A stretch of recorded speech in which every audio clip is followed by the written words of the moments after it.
Estamos aí caminhando nessa série de mensagens, e o texto base para essa mensagem, até coloquei na projeção, é Gálatas capítulo 5, versículo 22 e 23.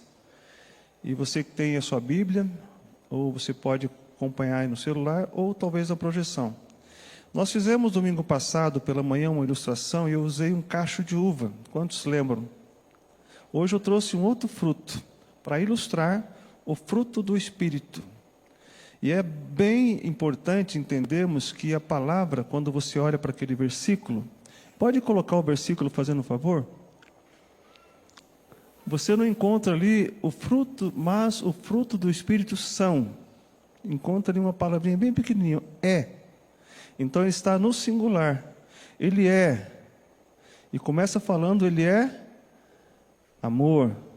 Depois vem alegria, paz. Então, cada característica do fruto do Espírito, ela deve estar intrínseca no cristão, na vida do cristão. Não podemos ter características diferentes daquela que Deus propõe para cada um de nós. Então, quero ilustrar dessa noite, até pediria a ajuda do Sérgio, se vocês puderem colocar um pedestal aqui para mim. Eu até ia fazer isso antes, mas acabei não me atentando. Peço a paciência dos irmãos aqui. Vamos tentar fazer por aqui. Então, eu vou usar alguns chamam de mimosa, pocã, como ilustração do que significa o fruto do Espírito. Então, usei na semana passada aquela questão do cacho de uva, né? E cada uva simbolizava uma característica do fruto do Espírito. Então, antes de falar da característica, nós precisamos abrir primeiro o fruto. E quando nós abrimos esse fruto, que é característica da nossa região, tem pessoas que não têm, acho que em Manaus não tem, né? Mimosa, pocã, tangerina lá. Então, quando nós abrimos aqui, já começa tendo aqui uma ilustração. Vocês estão sentindo o cheiro? Hã? Eu vou pôr aqui. Então, quando você abre uma pocã, uma tangerina, mexerica, ou uma bergamota, seja o que for, você já vai sentir logo no início o cheiro. Então, o fruto do Espírito, ele deve causar em nossas vidas um perfume, um cheiro. E a Bíblia diz que nós somos o que de Cristo? O bom perfume de Cristo. Então, nós temos que exalar esse perfume onde quer que nós estejamos. Que onde você estiver, no seu trabalho, nas suas viagens que você faz, onde você estiver, você possa ter essa fragrância do fruto do Espírito Santo, de Cristo. Então, já temos aqui a primeira aplicação. E se nós formos olhar aqui para cada gomo, vamos começar ali pelas palavras. O fruto do Espírito é, vamos lá? Amor. Depois vem alegria. Depois vem paz. Se nós formos olhar, pensar no que nós escrevimos no domingo passado pela manhã, Billy Graham, ele separou essa característica do fruto do Espírito, as 9, separou em 3 blocos. Ele é até bem interessante que ele colocou que as 3 primeiras características, elas são relacionadas ao nosso Deus. Nós só podemos encontrar o amor verdadeiro em quem? Em Deus. Ele é amor, porque Deus é amor. Aquele que não ama, não conhece a Deus, porque Deus é amor. 1 João 4. Então, se nós temos amor, esse amor vem de Deus. Nós amamos a Deus porque Ele nos amou primeiro. Amém? Então, primeira característica do fruto do Espírito é o amor. Depois vem a alegria.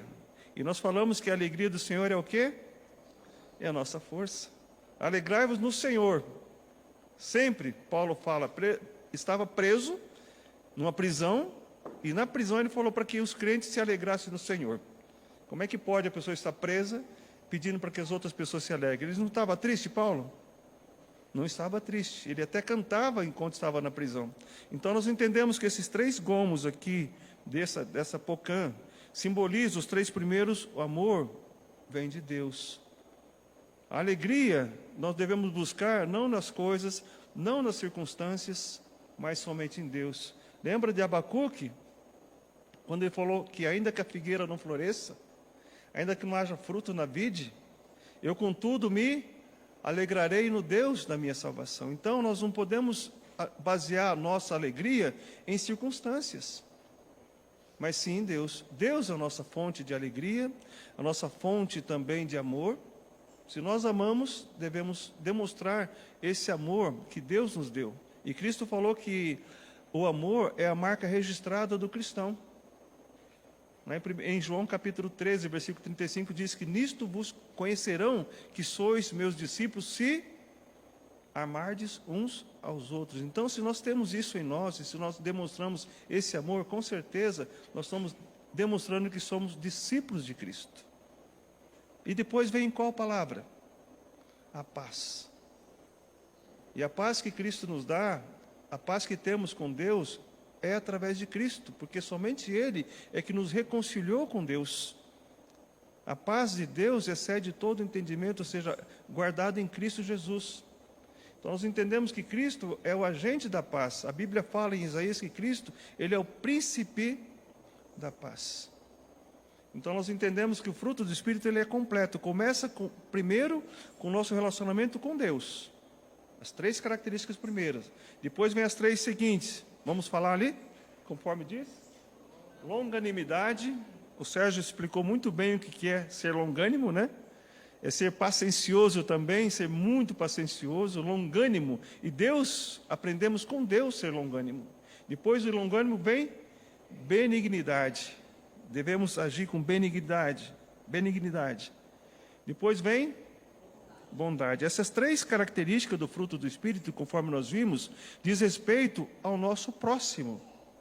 As primeiras, ao nosso Deus. Depois, se nós conhecemos a Deus primeiro, o amor de Deus, a alegria que vem de Deus e a paz que vem de Deus, nós estamos preparados para poder nos relacionar, para sermos ali, conforme diz, sermos longânimos, sermos benignos, sermos bondosos para com os outros. E agora as 3 últimas, que nós vamos discorrer nessa noite, nessa mensagem. Começa com fidelidade. Depois de fidelidade vem mansidão. E por fim, domínio próprio. E contra essas coisas, existe lei? O texto fala que não há lei. Então é bem interessante se nós formos relacionar esse fruto do Espírito e pensar, se ele começasse com uma característica, falando que o fruto do Espírito começasse por fidelidade, mansidão e domínio próprio, depois colocasse amor, alegria e paz, não estaria correto. Porque só vamos ter fidelidade, só teremos mansidão, só teremos domínio próprio se nós tivermos em primeiro lugar o amor que vem de Deus, a alegria que vem de Deus. Como eu falei no final da mensagem domingo pela manhã, é como se fosse um trem, né? Uma locomotiva com vários vagões. E as 3 primeiros vagões, ou a locomotiva, seria o amor, a alegria e a paz. Como é que nós estamos hoje? Será que nós conseguimos entender que a alegria, que o amor vem de Deus e que a paz vem de Deus? Por que nós andamos tanto em guerra? Por que o mundo jaz tão forte no maligno? Porque nós não entendemos que o amor vem de Deus. Não entendemos que a nossa alegria não está baseada em circunstâncias. Não entendemos que a nossa paz, a nossa fonte de paz é somente em Cristo. E hoje muitas pessoas estão em guerra, não só com o seu próximo, mas também consigo mesmo. A ansiedade é um sinal de que muitas vezes a pessoa está ali lutando com situações que irão acontecer ainda. Existe uma frase que eu ouvi muito tempo atrás, que fala que depressão é excesso de passado. Você entra em depressão por situações que aconteceram no passado, você fica ali deprimido, depressão. E ansiedade é excesso de situações que acontecerão no futuro. E muitas coisas que nós pensamos que irão acontecer, que nos deixam ansiosos, muitas delas não vão acontecer. É coisa da nossa cabeça. Por isso que a Bíblia fala, não andeis ansiosos de coisa alguma. Mas em tudo, não é só em algumas áreas da vida, devemos colocar diante de Deus com a nossa oração e súplica e com ações de graças. E o texto termina falando no versículo 7, a paz de Cristo, a paz de Deus, que excede todo o entendimento da vontade de chupar essas... Vou deixar para depois. que excede todo entendimento, guarda o nosso coração e a nossa mente. E as duas áreas que mais nos afetam nos relacionamentos com Deus, com o nosso próximo e consigo mesmo, é a nossa mente e o nosso coração. Por isso que a Bíblia fala que a paz de Deus, que excede todo entendimento, guardará a nossa mente e o nosso coração. Então nós temos que procurar entender que essas características do fruto do Espírito, elas estão interligadas e devem ser visíveis na vida de todo cristão, de todo aquele que confessa Cristo como Salvador pessoal. Você já confessa Cristo como Salvador pessoal? Amém? Por que será que nós sofremos tanto nessa questão do fruto do Espírito?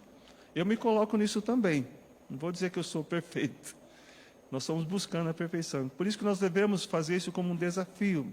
O desenvolver o fruto do Espírito é um desafio para cada um de nós, assim como as bem-aventuranças de Cristo.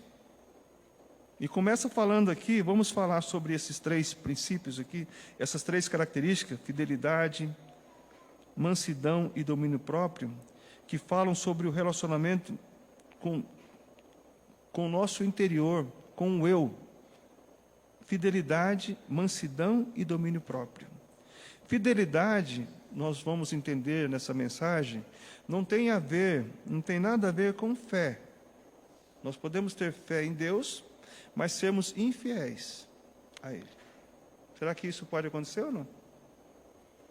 Sei, cantamos há pouco, que a tua fidelidade nos leva mais além. Mas quando nós chegamos pela fidelidade de Deus além daquilo que nós estamos fazendo ou pensando, nós chegando lá, nós não somos fiéis a Ele. Deus nos leva, muitas vezes, a conquistar um emprego, a conquistar algo muito bom, muito maravilhoso, mas a nossa infidelidade naquilo que Deus colocou faz com que nós recuemos.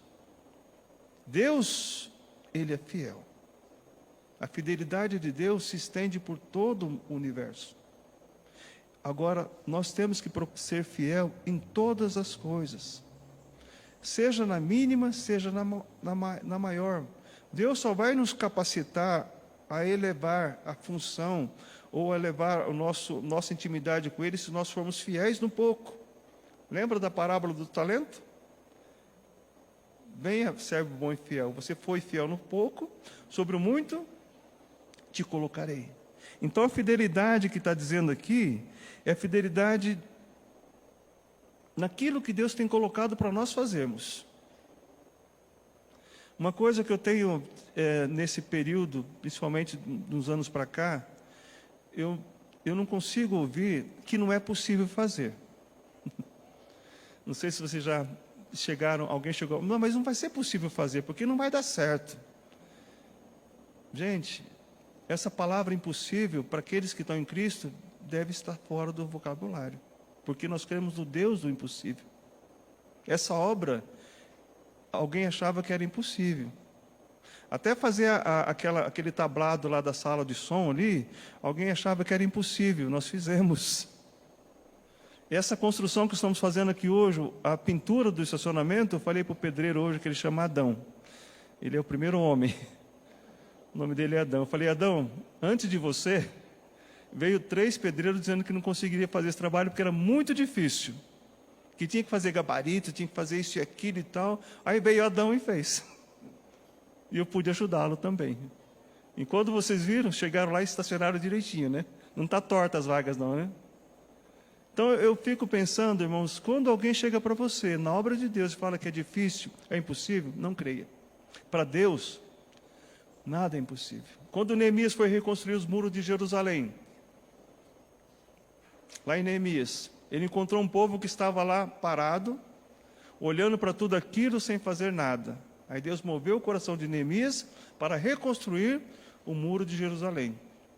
Aí alguém chegou para ele, vamos ler só para vocês entenderem o que é fidelidade. Lá em Neemias capítulo 2. Neemias capítulo 2.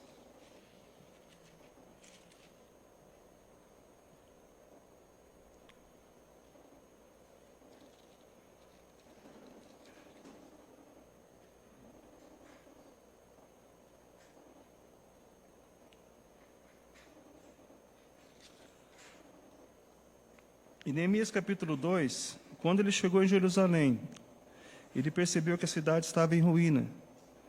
Mas quando chega no versículo 17, ele olha para as pessoas e fala o seguinte: então lhes disse: estais vendo a miséria em que estamos?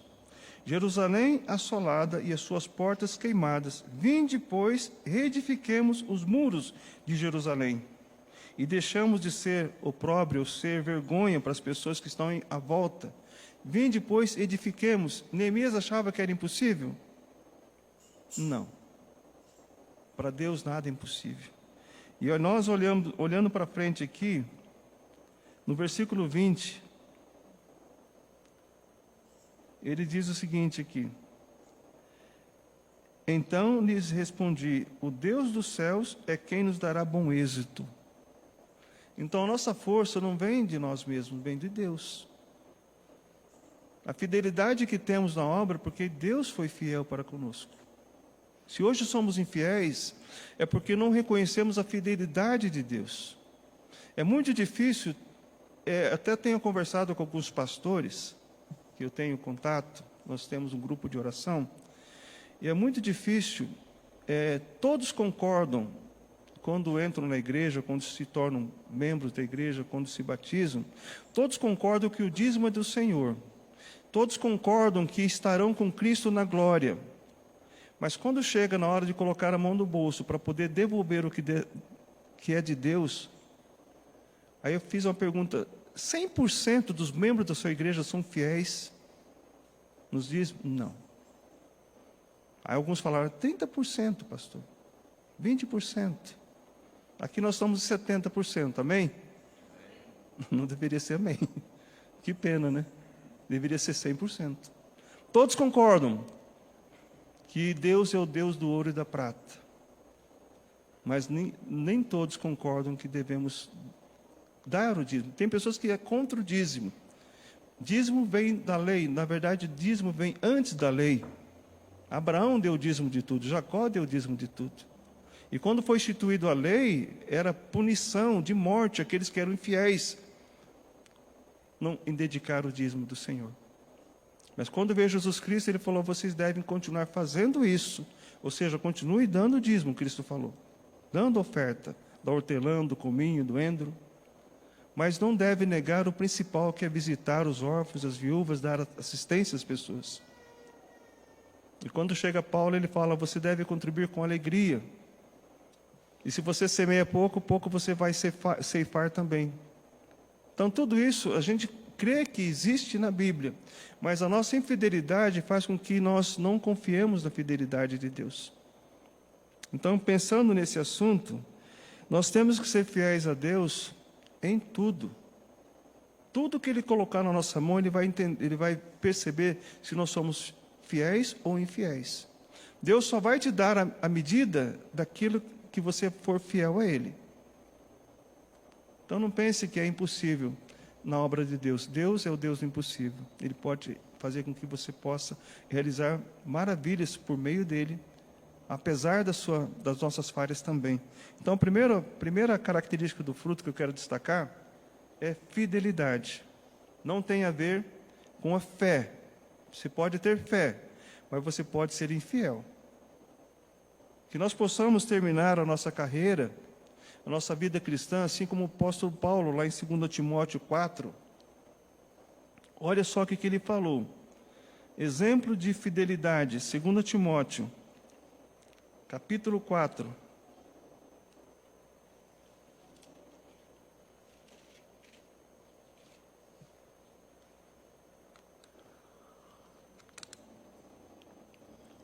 Versículo 6 e 7.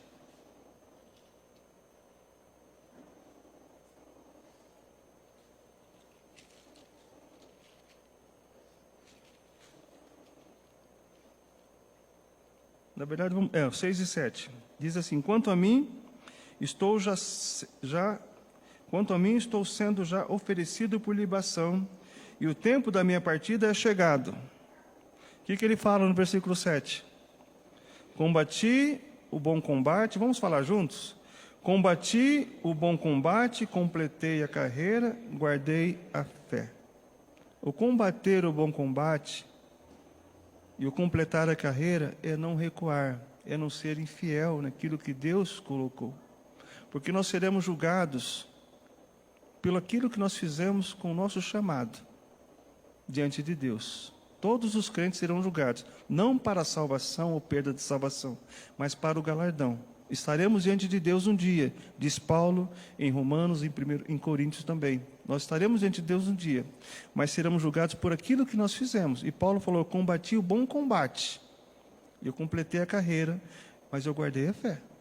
Eu fui fiel a Deus, fiz tudo aquilo que Deus e Cristo falou que eu faria, quando eu estava a caminho de Damasco e fiquei cego por 3 dias. Mas depois dali eu vi a luz. Eu pude ver a luz, eu pude completar a minha carreira. Então, que todos nós aqui possamos ser fiéis naquilo que Deus nos chamou. Amém, irmãos? Então, aqui estamos falando, as 3 últimas características do fruto do Espírito, estamos falando do nosso eu, do nosso interior. Se nós não formos fiéis com aquilo que Deus nos deu, nós estamos pecando nessa área do fruto do Espírito. É como se o nosso fruto tivesse com uma parte dele podre, estragada. Precisamos ser renovados 100%. E qual que é a próxima característica do fruto do Espírito? Mansidão. Você é uma pessoa mansa? O que é ser manso? Será que a Bíblia está falando? Mansidão não significa frouxidão. Pense assim, não é frouxo, nem frouxa. Mansidão significa, segundo o dicionário, é ter a força controlada. E você pode ser muito forte, mas você pode ser manso. Por exemplo, um leão manso, um cachorro manso. Então fala ali de domesticar, ou seja, de ser manso. Nós temos exemplo na Bíblia, lá no Antigo Testamento, que fala que Moisés era o homem mais manso na terra depois de Deus. Lembra dessa passagem? Moisés era o homem mais manso, mas contudo ele deixou de fazer a obra de Deus? Ele foi infiel na obra de Deus? Não, ele fez. Tanto que antes dele ser chamado, ele tinha matado um egípcio que estava agredindo um judeu. Ali diz que ele fez ali um crime que foi um crime premeditado com ocultação de cadáver. Ele escondeu na areia. E depois ele quis libertar o povo e alguns viram aquela situação e falaram: você matou ali o egípcio, quer libertar o povo? Aí descobriram tudo, então fugiu. Aí Deus o chamou naquele momento para ser o libertador. Sabe por quê? Eu fico pensando. Por que Deus chamou Moisés? Por que Deus chamou Davi? Porque eles tinham algo dentro do coração que muitas pessoas não têm, que é a intrepidez, que é que brigar pela causa. E quando ele reconheceu que ele era o cara, a pessoa chamada, o que ele fez? Ele fez. Mesmo tendo a língua presa, conforme muitos dizem, ele usava Arão como a sua voz, mas ele falava com Deus. Ele falava face a face com Deus. Moisés era uma pessoa mansa, mas ele não era inerte no seu chamado. Ele foi fiel naquilo que Deus havia dito para ele. Pecou em um momento da trajetória dele, quando Deus disse para ele ferir a rocha apenas uma vez, ele foi lá e feriu a rocha mais de uma vez, e não deu glória a Deus naquele momento, e por esse motivo ele não entrou na terra prometida, mas ele avistou a terra prometida. Ele viu a terra prometida. Mas interessante notar que no Monte da Transfiguração, lá nos Evangelhos, fala que Moisés apareceu com Jesus Cristo, ali Jesus estava ali, e apareceu junto com Moisés mais um personagem. Alguém lembra quem era? Elias, no Monte da Transfiguração. E onde é que eles estavam? Na terra prometida. Vocês entenderam? Embora ele não tenha entrado na terra prometida em vida, na glória ele já estava na terra prometida. Então nós caminhamos para uma terra prometida. E só entrarão nessa terra prometida aqueles que de fato forem fiéis a Deus.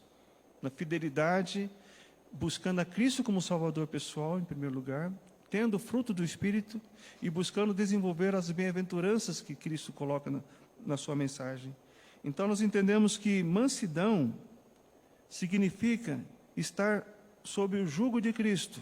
Olha comigo o que diz Mateus capítulo 11, versículo 28 e 29.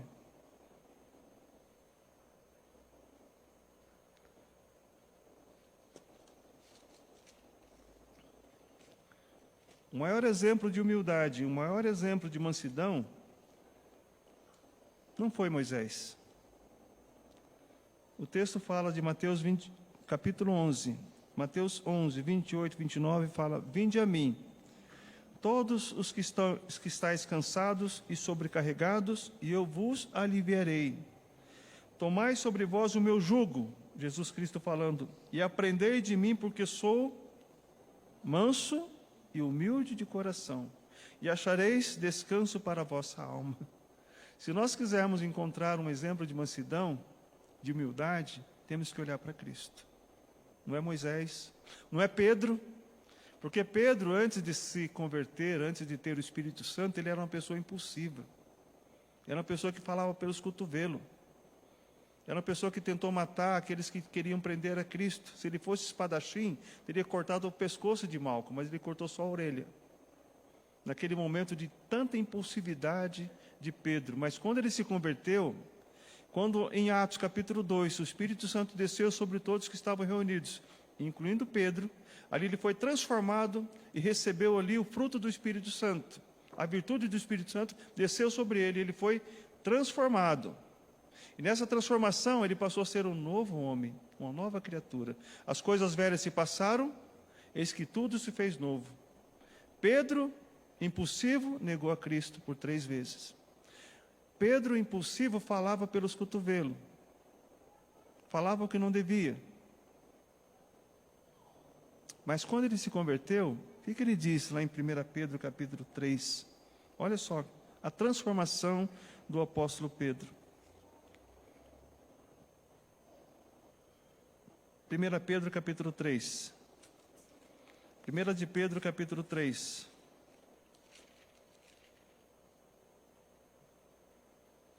Versículo 8. É Pedro falando, né? É isso? Conseguimos identificar o autor dessa carta?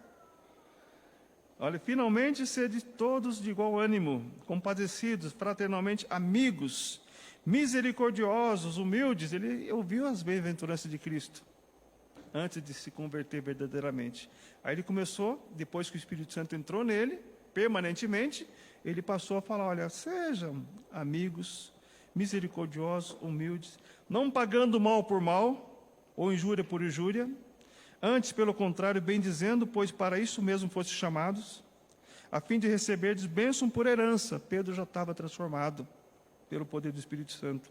Pois quem quer amar a vida e ver dias felizes, refreie a língua do mal, e evite que os seus lábios falem dolosamente. Aparte-se do mal, pratique o que é bom, busque a paz e empenhe-se por alcançá-la. Porque os olhos do Senhor repousam sobre os justos, e os seus ouvidos estão abertos às súplicas, suas súplicas. Mas o rosto do Senhor está contra aqueles que praticam males. Pedro transformado. Por quê? O fruto do Espírito estava nele. A mansidão. Ele tinha a característica, fidelidade, depois de transformado, porque ele não fugiu do chamado que Deus havia dado para ele. Ele passou a ser pescador de homens.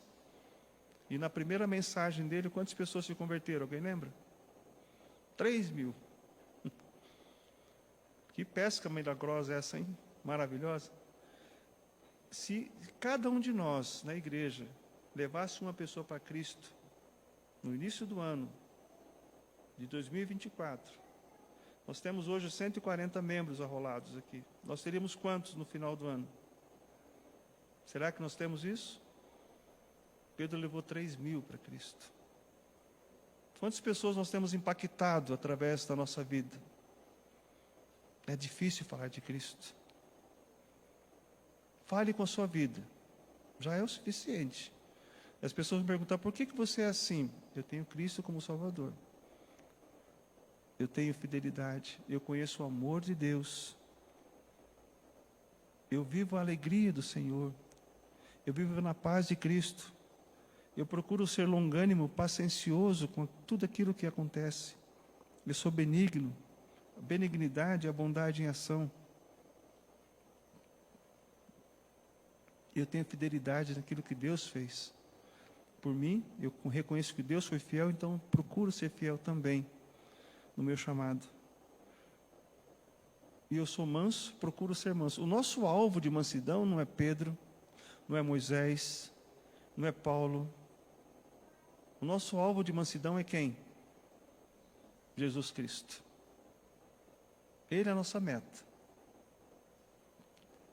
Lá em Filipenses, nós temos um outro texto também, Paulo falando. Filipenses capítulo 2, versículo 5, Paulo fala assim: tende em vós o mesmo sentimento que houve também em Cristo Jesus. Aí ele começa a discorrer. Qual foi o sentimento que houve em Cristo Jesus? Então, se você quer ter um sentimento, busque o exemplo de Cristo. E Paulo muitas vezes falava: sede meus imitadores, como eu sou de Pedro, de João. Não, como eu sou de Cristo. Então, como líder dessa igreja, nesse momento, por enquanto, sede meus imitadores como eu sou de Cristo. Se eu fizer algo que não imite a Cristo, não imite, não copie. Mas aquilo que eu fizer que esteja imitando o nosso Senhor Jesus Cristo, imite. Aquilo que o Sérgio fizer, que a Kátia, que todos nós aqui como líderes, como servos do Senhor, estiver fazendo, que aponta para Cristo, imite. Mas as nossas neuras, os nossos problemas, as nossas picuinhas, tudo aquilo que é ruim na nossa vida, na nossa carne, não copie. Que só vai levar a ficarmos mais preocupados ainda, piores do que muitas vezes nós estamos. Então, falando aqui da última característica do fruto do Espírito, é tão interessante notar que essa última aqui me leva a pensar em algo, porque nós cantamos sempre aquele cântico: Espírito, Espírito Santo de Deus, vem controlar todo o meu ser, o meu pensar, o meu falar, o meu sentir, o meu agir. Mas Deus é tão maravilhoso que Ele não tira de nós o livre-arbítrio. Não tira de nós o livre-arbítrio. Porque se Ele tirasse o livre-arbítrio, ou seja, a nossa vontade, nós seríamos como robôs para Deus. Por isso que Ele nos dá a oportunidade de escolher as nossas ações, as nossas atitudes, o que pensar, o que sentir, o que agir. Mas nós temos que orar. Esse cântico que nós vamos cantar daqui a pouco é uma oração que nós devemos fazer para Deus. Eu tenho orado todos os dias pela manhã e eu coloco 3 palavras na minha oração. Deus, me ajude nesse dia, no meu pensar, no meu falar e no meu sentir. Mais uma palavra no meu agir também. Que os meus pensamentos levem a ter o sentimento de Cristo. Que as minhas ações também sejam ações que possam abençoar as vidas que estão à minha volta. Fazendo essa oração, você quando chega à noite cansado, você dorme em paz. Fazendo essa oração, mas agindo conforme você orou. Que a pior coisa é a pessoa orar, pede para Deus e não age. Porque não tem aquilo que diz o domínio próprio.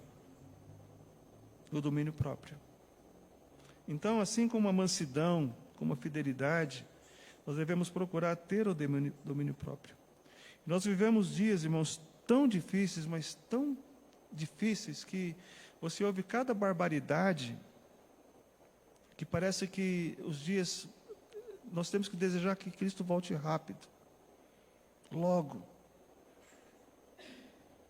Porque nós somos tentados todo instante, a todo momento, a cair, a sair da linha que Cristo nos colocou. Ele falou da porta estreita, do caminho estreito.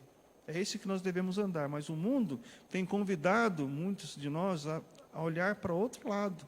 Nós temos visto muitos pastores, líderes caindo em adultério, crentes que eram fiéis caindo também, abuso de menores, por parte de líderes religiosos, de membros de igreja, de pais. Esse dia eu estava ouvindo uma matéria no Pequeno Príncipe, e quando eles recebem uma criança que chegou lá com fratura, com abuso, alguma situação, eles começam a interrogar os pais, para ver se existe consenso naquilo que eles estão falando.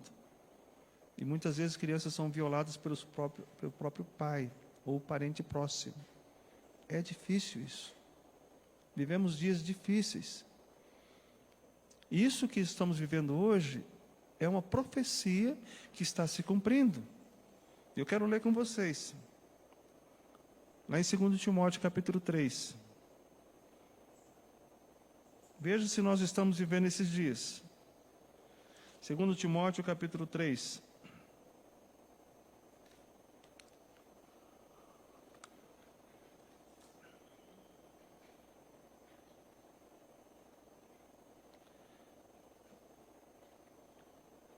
Versículo 1, nós vamos ler até o versículo 5. Diz assim: sabe, porém, isto: nos últimos dias sobrevirão tempos difíceis. Estamos nos últimos dias? Será que os tempos têm sido difíceis?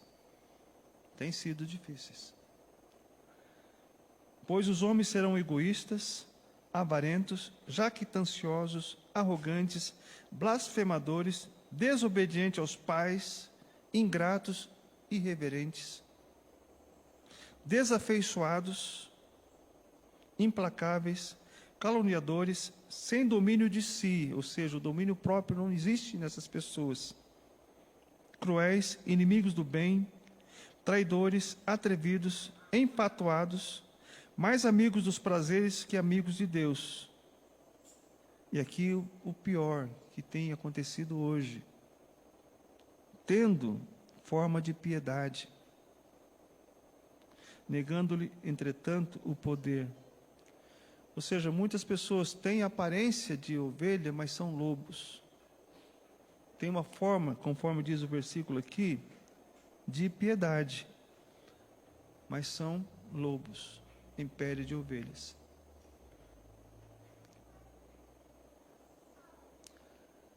Tem uma frase que diz que é melhor ter um inimigo que você conhece do que um amigo que te trai.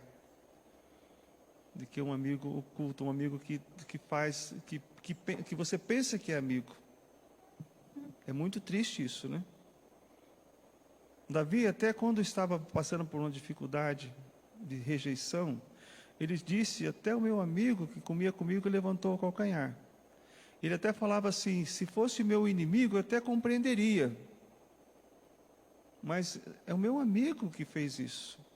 Eram pessoas, conforme diz ali, tinha forma de piedade, mas negava o poder de Cristo, o poder de Deus.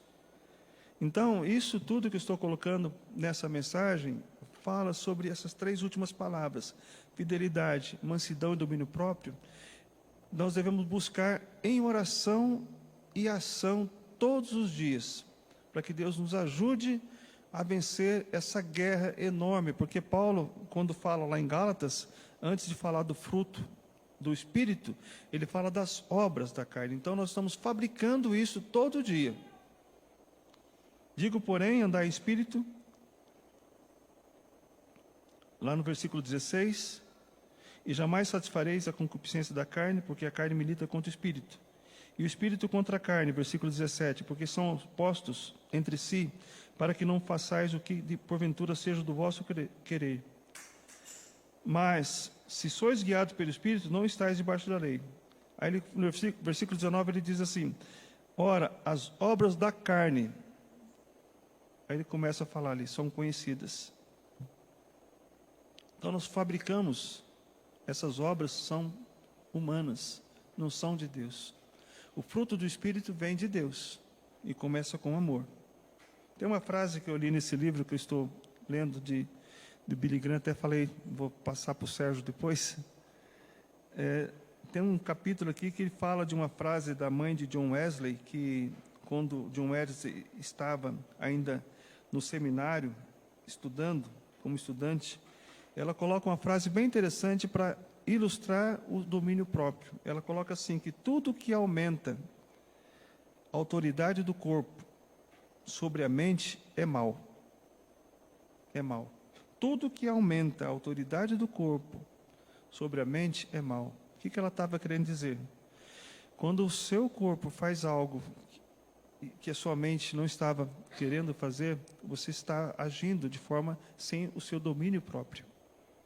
Então temos que buscar ter esse controle. E esse controle que eu diria para vocês, ele só vem se nós buscarmos em oração constante, jejum se for necessário também. Buscar em oração e piedade para que Deus nos ajude, porque nós somos, por natureza, pecadores. Mas quando nós buscamos e reconhecemos o quanto é maravilhoso você andar segundo a vontade de Deus, você vive em paz, mesmo estando o mundo em guerra. E quando Paulo fala em Timóteo sobre esses últimos dias, tudo isso, são pecados que nós cometemos. E quando você está cometendo pecado, você fica cego quanto às consequências que esse pecado gera. Então, creia que pecado, ele não se explica, nem justifica, apenas confessa, reconheça. Se nós estivermos hoje vivendo uma vida na carne, temos que lutar, buscar viver no Espírito. Conforme nós lemos aqui, lá no finalzinho, no capítulo 5 de Gálatas, se vivemos no Espírito, no versículo 25, andemos também no Espírito. Amém, irmãos? Então nós vamos, nesse momento, orar, mas eu convidar o pessoal do louvor que vem à frente.